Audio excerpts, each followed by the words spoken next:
Edmonton.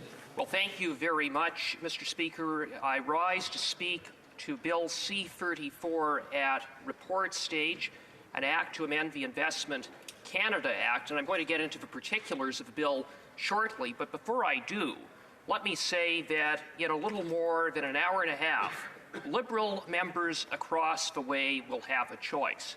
They can vote for our common sense, conservative motion to axe the tax on all home heating, or they can do the bidding of their boss, the Prime Minister, and sell out their constituents. Liberal MPs from Ontario, Alberta, Manitoba, and British Columbia. We'll see whose side they are on, because their colleagues from Atlantic Canada, including the member for Avalon, got an exemption for Atlantic Canadians on home heating oil.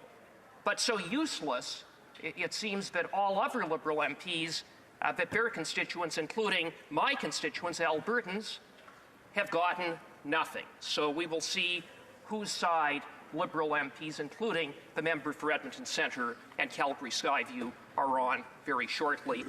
Mr. Speaker, with respect to this legislation, when it was presented in this House at second reading stage, it was a modest bill, frankly inadequate in terms of strengthening the foreign investment review process, which takes into account the net benefit for Canada as well as national security considerations.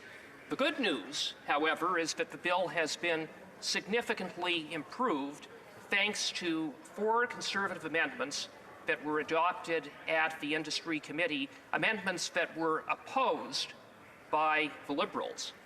I would submit that the most important of those amendments is to require a mandatory security review for investments by foreign state-owned enterprises in which Canada does not have a trading agreement with those countries.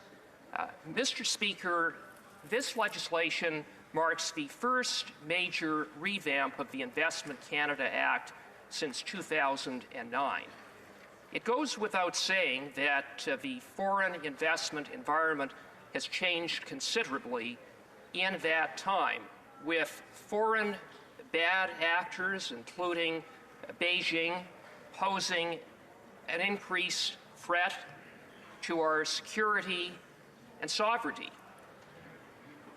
PRC firms work closely with Beijing's military and intelligence apparatuses to gain information about foreign companies, as well as to acquire their technology. Professor Balding, who testified at the Industry Committee in 2020, indicated that PRC firms are actually given a list of assets each year, foreign assets, to acquire, underscoring the threat that is posed by Beijing. The fact that we have this increasing threat from Beijing demonstrates that updating the Investment Canada Act has been long overdue.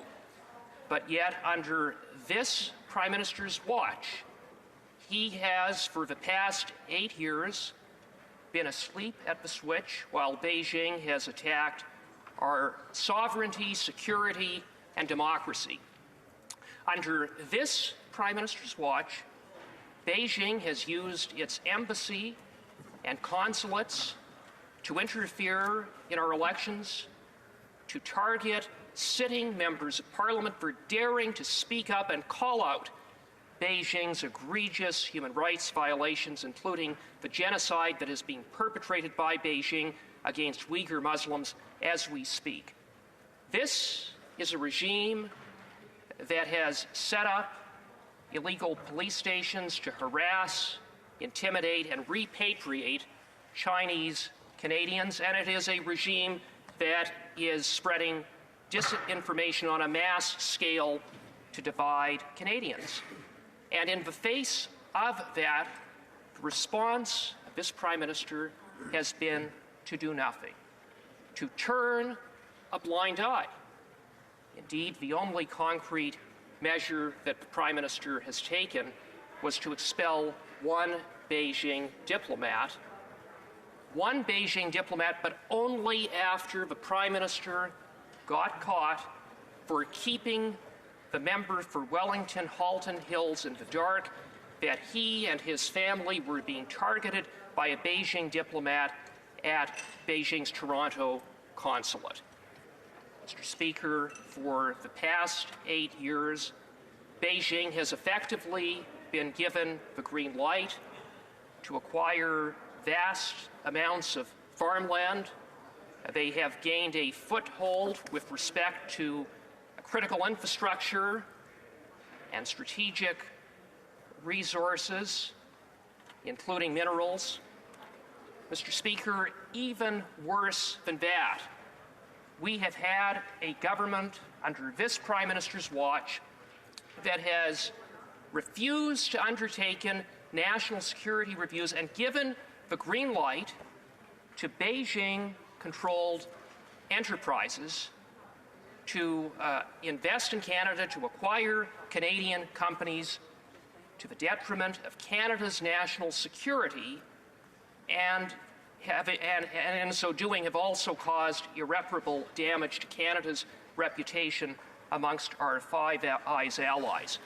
One egregious example of that, and I want to stress it's just one example of many that I could cite, was when the Beijing-controlled Hytera sought to acquire the BC communications technology company Norsat, a company that did work with National Defence Canada, with Public Safety Canada, with the Pentagon. Our U.S. allies said, put a pause on this takeover by Hytera. But the Liberal minister of the day, in his infinite wisdom, ignored the U.S.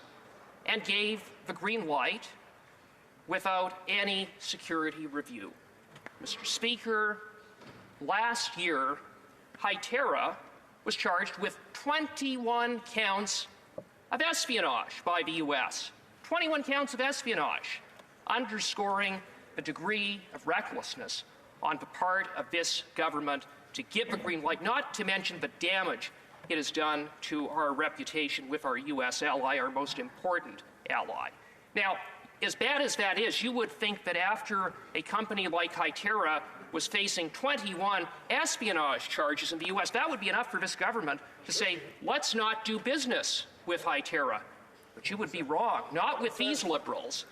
No sooner than 8 months later, the Liberals gave the green light for a contract with the RCMP to sell technology to protect sensitive RCMP communications equipment for espionage from none other than the subsidiary of Hytera, a company charged with 21 counts of espionage. Unbelievable.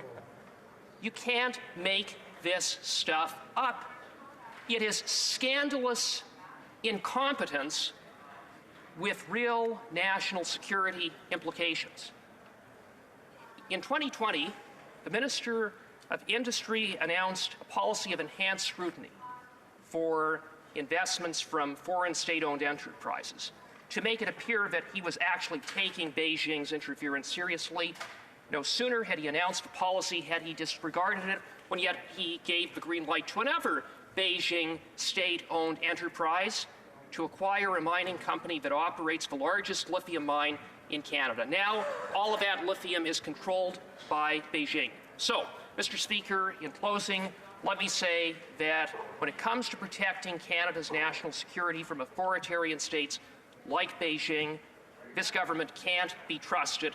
The good news, however, is that this bill will require this reckless government to undertake the security reviews that it should have taken and didn't take. And on that basis, it's a much stronger bill going forward, thanks to Conservatives, and no thanks to the Liberals. Thank you, Mr. Speaker.